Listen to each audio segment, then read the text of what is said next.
Hormuz প্রণালীতে উত্তেজনা এবং জাহাজ চলাচল বন্ধের প্রভাব এখন সরাসরি এসে পড়েছে বাংলাদেশে। মধ্যপ্রাচ্যের যুদ্ধ পরিস্থিতির কারণে বিশ্বের অন্যতম গুরুত্বপূর্ণ জ্বালানি পরিবহন পথ হরমুজ প্রণালী প্রায় অচল হয়ে পড়েছে। এই প্রণালী দিয়ে বিশ্বের প্রায় 20% তেল ও গ্যাস পরিবহন হয়। এই সংকটের কারণে বিশ্ববাজারে তেলের দাম হঠাৎ করেই বেড়ে গেছে এবং অনেক জাহাজ চলাচল বন্ধ হয়ে গেছে। এরই প্রভাব এখন দেখা যাচ্ছে বাংলাদেশেও। দেশের বিভিন্ন স্থানে পেট্রোল পাম্পে তেল নেওয়ার জন্য মানুষের ভিড় বাড়ছে। অনেক জায়গায় নোটিশ টাঙিয়ে সাময়িকভাবে পাম্প বন্ধ রাখা হয়েছে বলে খবর পাওয়া যাচ্ছে।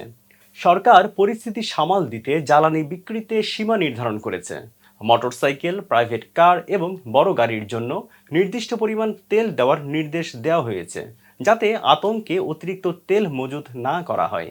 মোটরসাইকেল 2 লিটারের বেশি দিতে পারতেছি না, প্রাইভেট কার 10 লিটারের বেশি দিতে পারতেছি না। আমরা এইভাবেই দিচ্ছি। না বলছে, ওনারা বলতেছে যে আমাদের যদি আরেকটু বাড়ায় দিত ওনাদের জন্য সুবিধা হইতো আর কি। সরকার যদি আরেকটু এই কোয়ান্টিটিটা বাড়ায় দিত তাহলে ওনাদের জন্য সুবিধা হইতো। 2 লিটারে তাদের ক্যান্সার হচ্ছে না বলতেছে, কিন্তু আমরা তো নিয়ম মাফিক আমরা কাজ করতেছি। এরকম করে যদি প্রত্যেকটা পাম্পে দেওয়া হয় তাহলে আমরা স্যাটিসফাই আরো বেশি হই ভাই। আপনাদের কাছে অনুরোধ, প্রত্যেকটা পাম্পে যাতে এরকম করে 2 লিটার করে তেল সবাইকে দেয় গ্রাহকদের। এটাই আপনাদের কাছে রিকোয়েস্ট, আপনাদের মাধ্যমে আমি চাই দেশের কাছে। ভাই কোন কোন পাম্পে দিচ্ছে না? শুধু আমি এই পাম্পে পাচ্ছি ভাই, আর আদার্স চারোদিকে যেগুলো পাম্প আছে, নীলক্ষেত, বাংলা মোটর, এরিয়ার এখানে সবগুলো পাম্প বন্ধ ভাই। ওরা আপনি আসলে একটু কি খোঁজ করে দেখেন ভাই। ওরা কি কারণে তেল দিচ্ছে না এটা তো বলতে পারছি না, বলছি স্টক নাই। অবশ্যই ভাই, আপনাদের কাছে অনেক ধন্যবাদ ভাই। আপনাদের এই পাম্পের জন্যই আমরা ভাই আজকে গাড়ি চালাতে যত পারছি। সংকট থাকুক আমাদের এখানে তেল অবশ্যই পাইবে। ভাই, অবশ্যই 1 ঘন্টার উপরে। আমি না শুধু, আমাদের মতো আরো যে বাইকার আছে সবাই 1 ঘন্টার উপরে ভাই।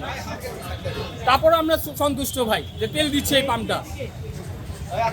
বিশেষজ্ঞরা বলছেন, মধ্যপ্রাচ্যের যুদ্ধ যদি দীর্ঘদিন চলতে থাকে তাহলে বাংলাদেশের জ্বালানি আমদানি, গ্যাস সরবরাহ এবং বিদ্যুৎ উৎপাদনে বড় চাপ তৈরি হতে পারে। কারণ বাংলাদেশ এখনও জ্বালানির বড় অংশ আমদানি করে থাকে এবং সেই সরবরাহের একটি বড় অংশ আসে মধ্যপ্রাচ্য থেকে।